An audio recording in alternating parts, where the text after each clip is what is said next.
Howdy and good morning. Hope you all doing pretty good, pretty well. It's Friday, October 3rd. Oh, I don't know what time it is. 10 o'clock, 10:30. Anyway, just want to tell you a couple happenings. First of all, I have a feeling this weekend's not going to be too outdoorsy because of the weather. Sorry if I'm yelling. I, I got the windows up. It's real windy out. They're saying 10 miles an hour. I don't know. I feel like we're getting gusts a little bit heavier than that. But just thought I'd tell you a couple things that are happening, what my plans are, what possible plans are. I may go camping tomorrow, despite the wind. I'm in love with a new spot. Hopefully I can retain that same spot I had on Wednesday night. Then, what else? I woke up to something interesting. If you guys and gals have watched recently, I had a bad experience at the Red Roof Inn last weekend. Wasn't too happy about it. I remained professional and calm and didn't stomp my feet and held my ground. I was going to do a video about that, but since there's some new developments, I probably won't. Maybe to the members, and that's going to be another topic here if I remember. But sorry, a little congested this morning. So I wake up and I have more money in my account than I was expecting. So I was trying to figure out what happened. Was it a glitch? Did the bank have a glitch? Did they accidentally deposit somebody else's money in my account? It wasn't like $1 million. That would have been pretty cool.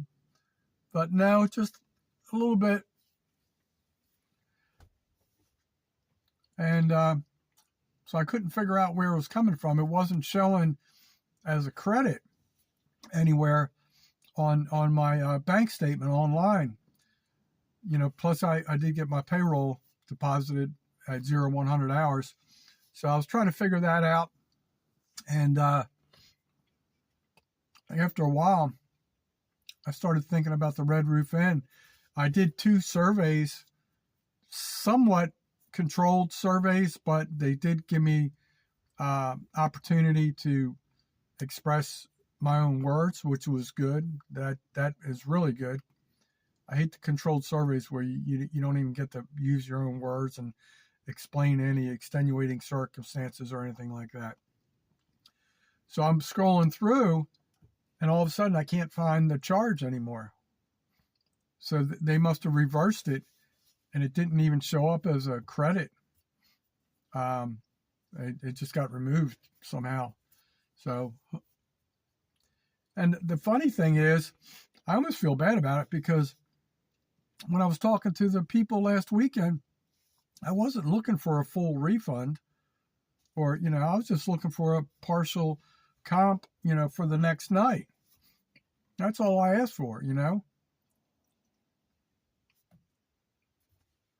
To me, it was common sense, common customer service skills, and I made it quite clear during the survey I don't want to talk to anybody from the hotel there, because I'd already been through that battle. Nobody called me like I asked, or if they did call and my phone was off, which happens, periodically when I'm working, I charge the phone. I did not get any voicemail messages. So they just chose to, I guess, reverse the charges. And so I was thinking we're supposed to have really bad weather on Sunday. So I was thinking of trying to stay there again on Sunday. I may go tomorrow morning, try and reserve for Sunday, but they may do the old, oh, sorry, we're booked. I don't know if that's legit or not, but yeah, so they reverse the fees, or am I going to be barred from there? Even though I was polite in my displeasure, hopefully that does not occur, but I'll be pretty much dealing with the same people. So, if nothing changes, nothing changes. So, yeah, we have some type of storm coming across Florida, headed towards us. It's supposed to be pretty much just a large rain event. And about a week behind that, there is another storm. Looks like it has a greater chance to develop.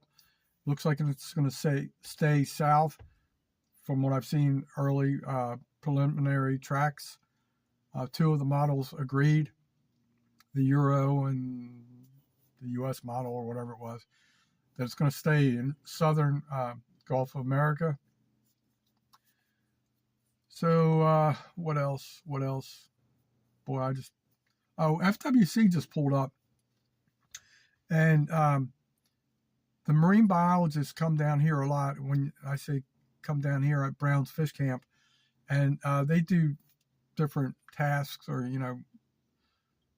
related to aquatic life. And in the past, I've seen them with those long poles that have the big loops on them.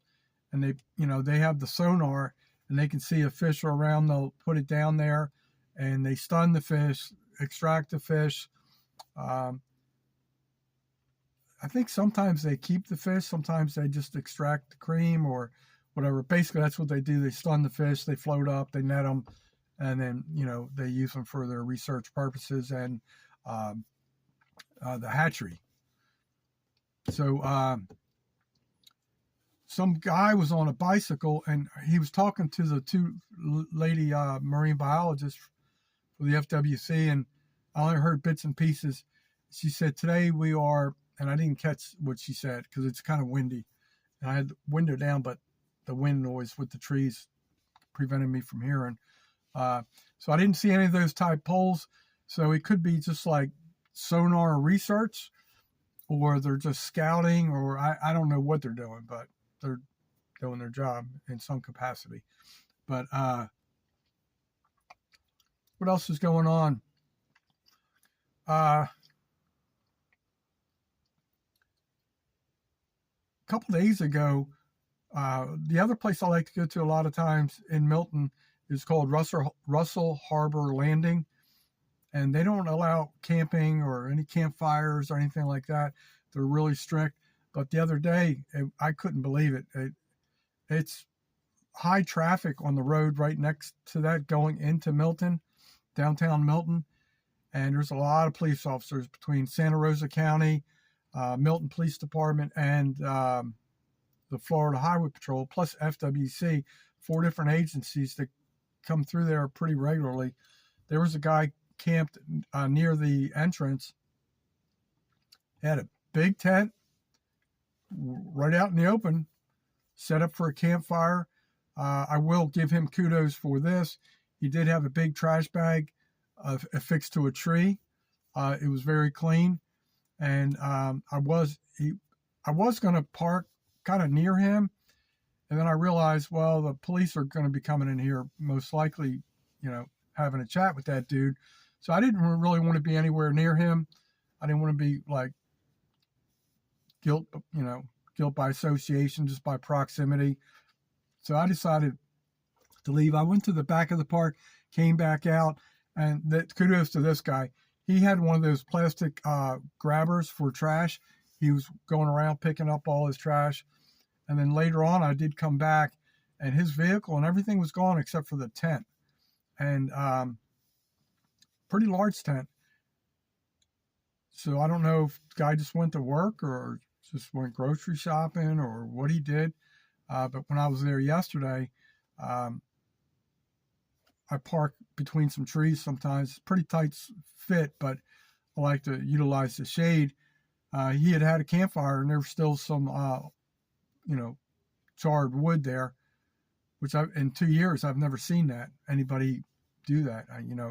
Usually the police are right on top of them and would prevent that. That guy apparently stayed overnight and made it through the night somehow. So I don't know whatever happened there, but I thought that was interesting. What else? What else? Yeah, when I stayed at Blackwater Joe's camping on Wednesday night, it was there was a real big, almost looked like a tree root. Sorry, I was looking at a vehicle. There's a turnaround behind me. I was just checking that out. A real large log, almost like a tree stump, and it was higher than the campfire ring. So I really wanted to cook, and so there was a little space in between. So I tried getting some wood in there and trying to burn it down, and it eventually did burn, but not the top portion. It was burning from underneath, and so I never did cook because I didn't have the ability to have a flat cooking surface. But it was a beautiful fire ring overlooking a pond, and hold on, I hear a vehicle. Sounds like a truck of some sort. They've been doing a lot of construction down here, so I don't know if it's a trash truck or what's going on. It looks like it's a flatbed truck delivering lumber. But I wonder if they're going to be building a pavilion over there or something. But yeah, so I got this pretty nice picture of the fire. It was wasn't sunset yet, and then you could see the pond in the background, and a play on my name.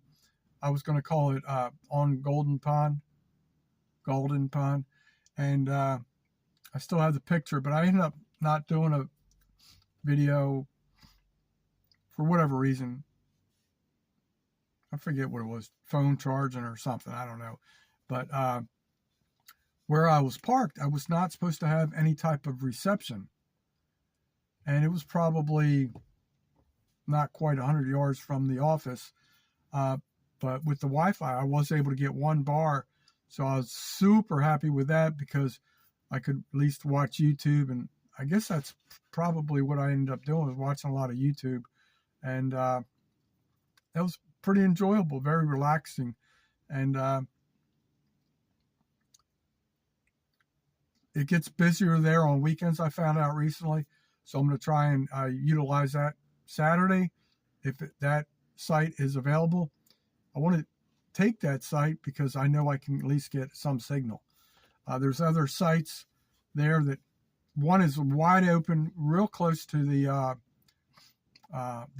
office, and just like one little tree. It's too wide open for me. I like to have some privacy. But I did try fishing as well, and I didn't hit it real hard. Maybe 10 or 12 casts, maybe 15 casts. No luck. I just used what I had on. It was a Kevin Van Dam spinnerbait. So no luck, but I've got other things. If I go back, I'm going to try to utilize, but it's supposed to be windy Saturday. So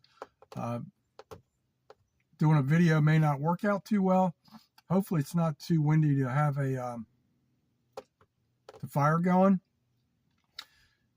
I just remember what I wanted to tell you guys. A lot of times, you guys know I go to Mystic Springs recreation area. It's a free primitive camping area. I've always seen 8, but they advertised it as 9 campsites.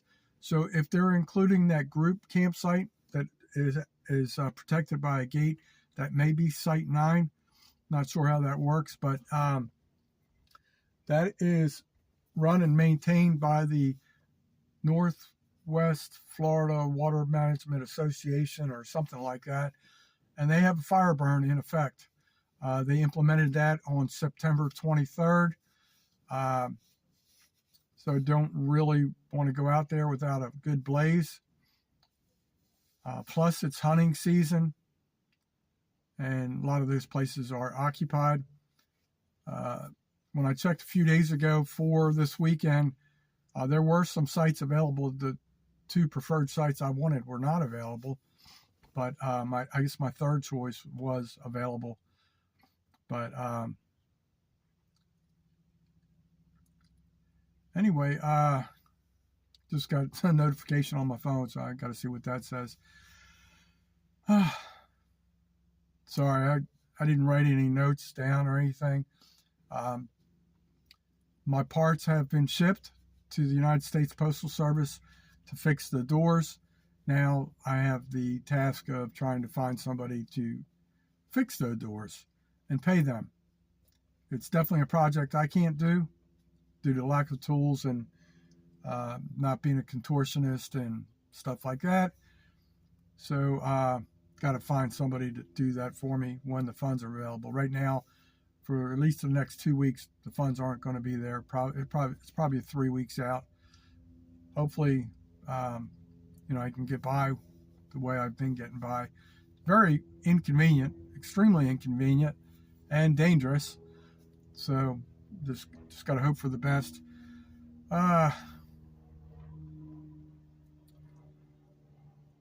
So the little short video I did about a week ago, right up the road for the Dollar General, the guy loosened the load of water off the lift gate.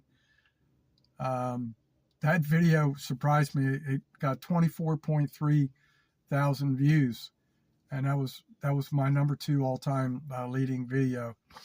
But it was my best short video ever. I've got quite a few. I don't know, probably less than 10, around 10,000 or so. But that one did way better than expected. It was just a quick, spontaneous thing, and I was just killing time, to be honest with you.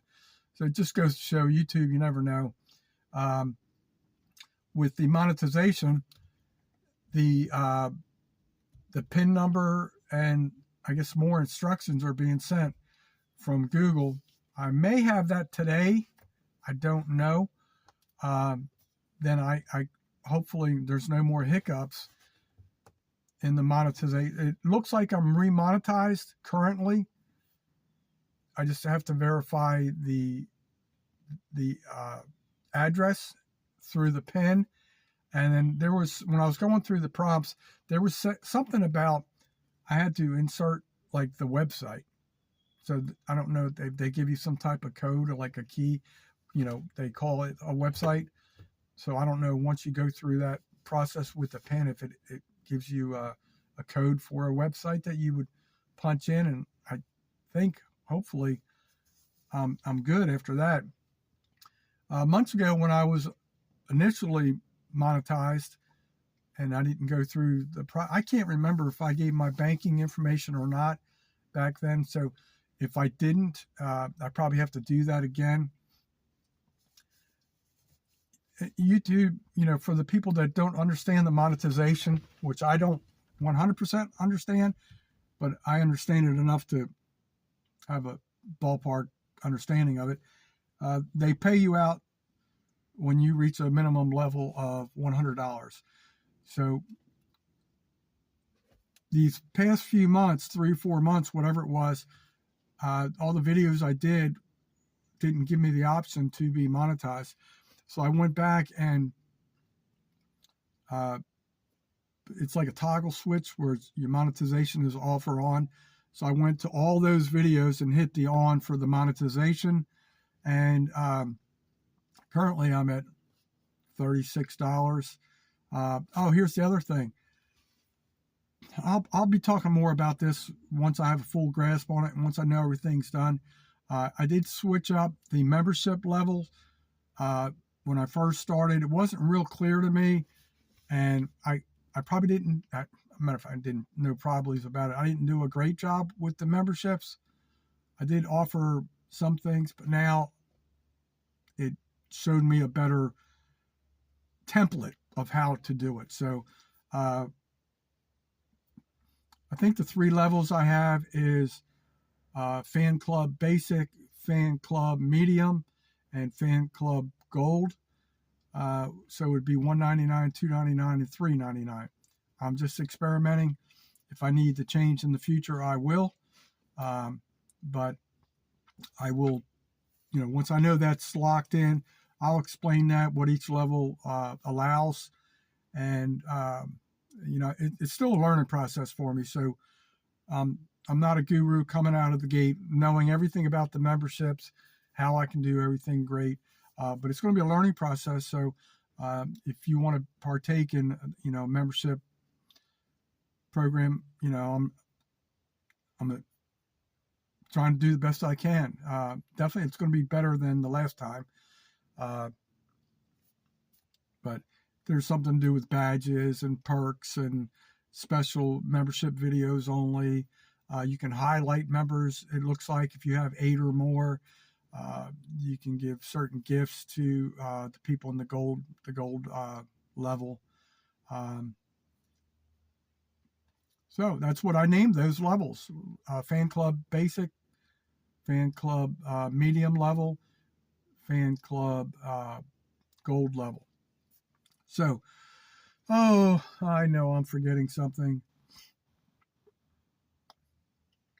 Anyway, it just bums you out when your quality time to indulge with YouTube in the outdoors is on a bad weather weekend. So there was another option I had for today if the weather wasn't bad that perhaps I could have done tomorrow morning.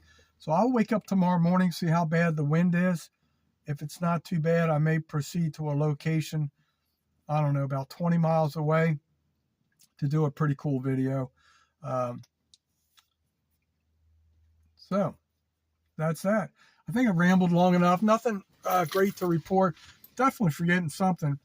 My Senor Gringo walking taco video didn't do well. Only 10 views.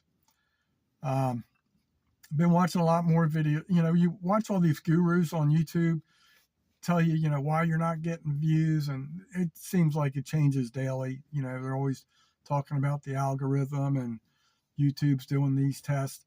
So the one guru, the one of many that I watched, was talking about they'll test certain channels at certain times, and all of a sudden you could have a video that blows up, which could explain the Dollar General water video.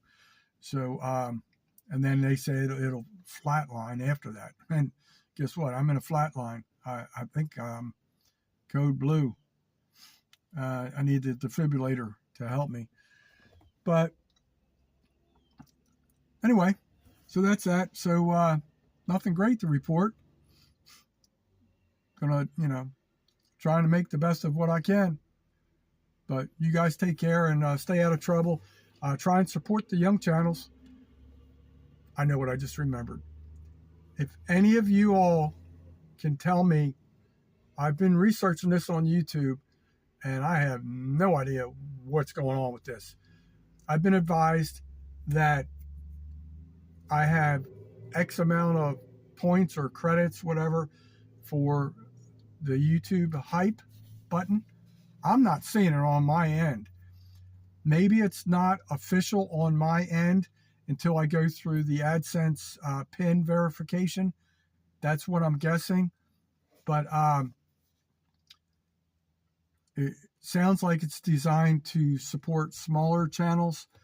Now, the one thing I don't know about the hype button, if anybody knows more than I do, which should be pretty much everybody,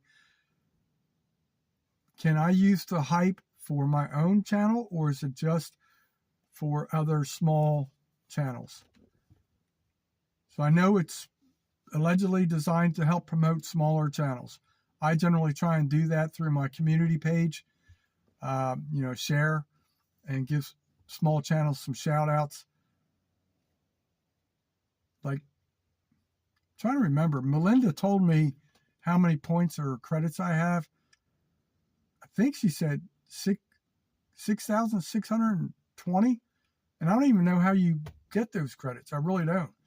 Based on how many videos you have or how many subscribers. And maybe there's like a little formula or something.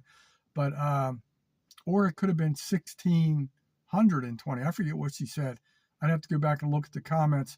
If any of you guys can see, look at one of my recent videos. If you see anything about hype or how many credits, or please let me know, because I have no idea. I'm all hyped out.